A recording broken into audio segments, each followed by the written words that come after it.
It is money the feds say a Murfreesboro dentist stole. He faces federal charges that he scammed several insurance companies and even TennCare, a program that your tax dollars help fund. All of this as the feds just announced a sentence in a separate $22 million insurance fraud scam. News Channel 5's Jason Lamb tells us how crimes like these impact our own bottom line and what the state is doing to fight it.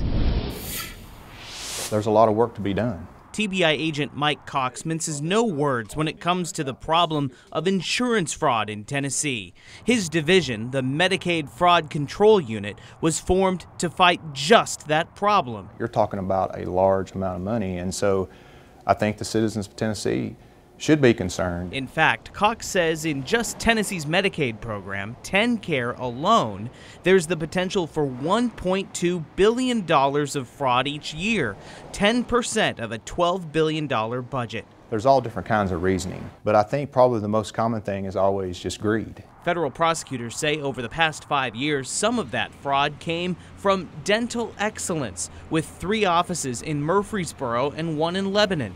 Prosecutors say Richard Schott and Kendra Glenn submitted bogus claims to insurance companies, including TennCare, so they could collect the money for procedures they never did.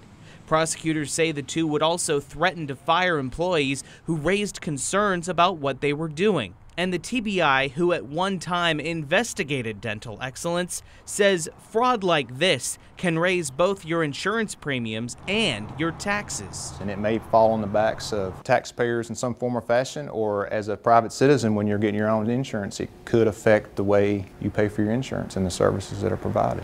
And the TBI says when it or the feds bring down fraud charges, its cases have to be exceptionally strong, as defendants can afford to pay for exceptionally skilled attorneys.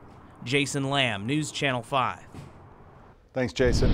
2 full city blocks in downtown Hopkinsville sold for more than $500,000 tonight. For more than a century, the same family has owned the old Casey Yost department store and the buildings surrounding it, 11 properties in total. But the Smith family decided to say goodbye and auction them off. 6 different buyers won the auctions for a total of more than $690,000. Now the current tenants of those properties are waiting to hear whether their new landlords will let them stay.